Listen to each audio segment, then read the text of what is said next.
আসসালামু আলাইকুম সুপ্রিয় দর্শক, আজ আপনাদের সাথে এই গরমে মন প্রাণ জুড়ানো ঠান্ডা ঠান্ডা একটা পুডিংয়ের রেসিপি শেয়ার করব। আজ আমি পাকা আম ও দুধ দিয়ে খুবই মজাদার একটি পুডিং তৈরি করব। একদম কম উপকরণে এই পুডিংটি তৈরি করব। এই পুডিংটি খেতে হবে অনেক বেশি মজার। আপনারা অবশ্যই ভিডিওটি শুরু থেকে শেষ পর্যন্ত দেখবেন। আশা করছি আজকের রেসিপি আপনাদের কাছে ভালো লাগবে। এই পুডিংটি তৈরি করার জন্য আমি এখানে 3টি পাকা আম নিয়েছি। খেয়াল রাখবেন এই পাকা আমগুলো যেন অনেক বেশি নরম না হয়, এগুলো কিছুটা শক্ত টাইপের থাকবে।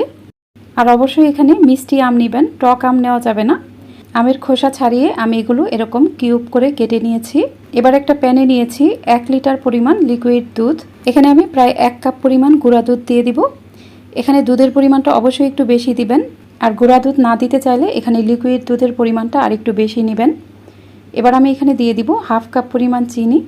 এখানে মিষ্টির পরিমাণটা অবশ্যই আপনারা নিজেদের টেস্ট অনুযায়ী দিবেন। এবার দিয়ে দিব 2 চা চামচ পরিমাণ আগার আগার পাউডার। এই আগার আগার পাউডার আপনারা যে কোনো সুপার শপ অথবা মুদির দোকানে পেয়ে যাবেন। এবার সব কিছুই ভালোভাবে নেড়ে মিশিয়ে নিব। আমি কিন্তু এখনও চুলাটা অন করিনি। সব কিছুই ভালোভাবে মিশিয়ে নেওয়ার পর আমি চুলাটা অন করে দিব।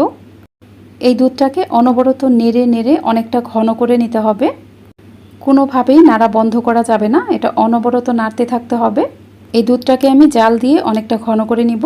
এই পুডিংয়ে অবশ্যই দুধের পরিমাণটা একটু বেশি দিবেন, তাহলে পুডিংটা খেতে অনেক ভালো লাগবে। আর অবশ্যই এই পুডিংটা বানাতে মিষ্টি আম ব্যবহার করবেন, টক আম দিলে কিন্তু পুডিংটা খেতে ভালো লাগবে না। এই দুধটা যত বেশি ঘন করবেন পুডিংটা খেতেও কিন্তু ততই ভালো লাগবে। তাই অবশ্যই দুধটাকে অনেক বেশি ঘন করে নেবেন। আর আপনারা যদি এখানে গুঁড়া দুধ ব্যবহার না করেন তাহলে লিকুইড দুধের পরিমাণটা একটু বেশি নেবেন। দুধটাকে জাল দিয়ে অনেকটা ঘন করে নেবেন।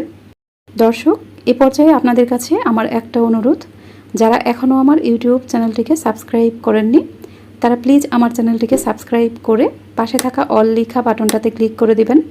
পাশে থাকা অল লেখা বাটনটাতে ক্লিক করার ফলে আমি যখনই নতুন কোনো ভিডিও আপলোড করব সেটি সাথে সাথেই নোটিফিকেশন আকারে পৌঁছে যাবে আপনার কাছে। আর ভিডিওটি যারা ফেসবুক থেকে দেখছেন তারা অবশ্যই আমার ফেসবুক পেজটিকে লাইক ও ফলো দিয়ে রাখবেন। আর অবশ্যই আপনারা এই ভিডিওটিকে বেশি বেশি শেয়ার করে অন্যদেরকেও দেখার সুযোগ করে দিবেন। দুধটাকে জাল দিয়ে আমি অনেকটা ঘন করে নিয়েছি। দেখুন দুধটা কিন্তু অনেক বেশি ঘন হয়ে গেছে। এখানে আমি যেহেতু গুঁড়া দুধ ব্যবহার করেছি তাই দুধটাকে আর বেশি ঘন করব না। এখন আমি চুলাটা বন্ধ করে দিব। দুধটাকে আমি চুলা থেকে নামিয়ে নিয়েছি। এবার এই গরম দুধটাকে অনবরত নেড়ে নেড়ে কিছুটা গরম কমিয়ে আনবো। অনেক বেশি গরম দুধে আম দেওয়া যাবে না। দুধটাকে নেড়ে কিছুটা ঠান্ডা করে নিতে হবে। এই দুধটাকে কিন্তু আবার পুরোপুরি ঠান্ডা করে ফেলা যাবে না, এটা ঠান্ডা করে নিলে দুধটা জমা হয়ে যাবে, তাহলে এখানে আম দেওয়া যাবে না। দুধের হিটটা যখন কিছুটা কমে আসবে তখন আমি এই দুধটাকে একটা বাটিতে ঢেলে নিব। আমি যেই পাত্রে পুডিংটা সেট করব সেই পাত্রে দুধটা ঢেলে নিলাম। এরপর এখানে কেটে নেওয়া আমগুলো দিয়ে দিলাম। আমটাকে আমি নেড়ে নেড়ে দুধের সাথে ভালোভাবে মিশিয়ে নেব। আমের পিসগুলোকে দুধের সাথে ভালোভাবে মিশিয়ে নেওয়ার পর আমি এই বাটিটাকে রেস্টে রাখবো পুরোপুরি ঠান্ডা হওয়া পর্যন্ত। তো ফিরে আসছি পুডিংটা পুরোপুরি ঠান্ডা হয়ে যাওয়ার পর ফিরে এলাম। দেখুন পুডিংটা কিন্তু একদম জমে গেছে, এর লিকুইড ভাবটা একদমই নেই, এটা একদম জমাট বেঁধে গেছে। এবার এই পুডিংটাকে আমি নর্মাল ফ্রিজে রেখে দিব। পুডিংটা যখন অনেক বেশি ঠান্ডা হয়ে যাবে তখন আমি এটা বের করব। এই পুডিংটা কিন্তু ঠান্ডা ঠান্ডা খেতে অনেক বেশি ভালো লাগবে। তাই আমি পুডিংটা নর্মাল ফ্রিজে রেখে তারপর পুরোপুরি ঠান্ডা হয়ে যাওয়ার পর ফিরে আসছি। পুডিংটা নর্মাল ফ্রিজে রাখার পর যখন এটা একদম অনেক বেশি ঠান্ডা হয়ে যাবে তখন আমি আপনাদেরকে এটা কেটে দেখাবো।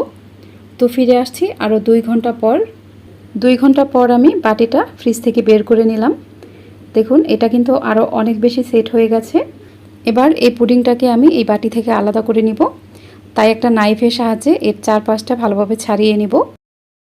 পুডিংটাকে চারপাশ থেকে ছাড়িয়ে নেওয়ার পর আমি এটা একটা প্লেটে ঢেলে নিব। এরপর আমি পুডিংটাকে এভাবে আলাদা করে নিব। দেখুন মাশাআল্লাহ পুডিংটা কিন্তু অনেক বেশি সুন্দর হয়েছে। পুডিংটাকে আমি আরেকটা পাত্রে নিয়ে এটা এরকম উল্টে নিয়েছি। দেখুন পুডিংটা দেখতে কিন্তু এখন আরও অনেক বেশি সুন্দর লাগছে। এটা আমি একটা নাইফের সাহায্যে কেটে একটা প্লেটে নিয়ে নিলাম। আমি এবার এই পুডিংটাকে ভালোভাবে কেটে নিব। সম্পূর্ণ পুডিং কেটে আমি আপনাদের দেখিয়ে দিচ্ছি। সম্পূর্ণ পুডিং আমি কেটে নিয়েছি। এই প্রচণ্ড গরমে দুধ ও আমের ঠান্ডা ঠান্ডা এই পুডিং খেলে কিন্তু মন প্রাণ সব জুড়িয়ে যাবে। অবশ্যই আপনারা বাসায় এভাবে একবার ট্রাই করবেন। আপনারা এই পুডিংটা অবশ্যই নর্মাল ফ্রিজে রেখে তারপর পরিবেশন করবেন।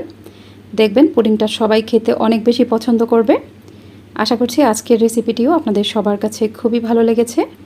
যদি ভালো লাগে তাহলে অবশ্যই আমার ইউটিউব চ্যানেলটিকে সাবস্ক্রাইব করে পাশে থাকা অল লেখা বাটনটাতে ক্লিক করে দিবেন। আর ভিডিওটি যারা ফেসবুক থেকে দেখছেন তারা আমার ফেসবুক পেজটিকে লাইক ও ফলো দিয়ে রাখবেন। আজ এই পর্যন্তই। সবাই অনেক বেশি ভালো থাকবেন। আল্লাহ হাফেজ।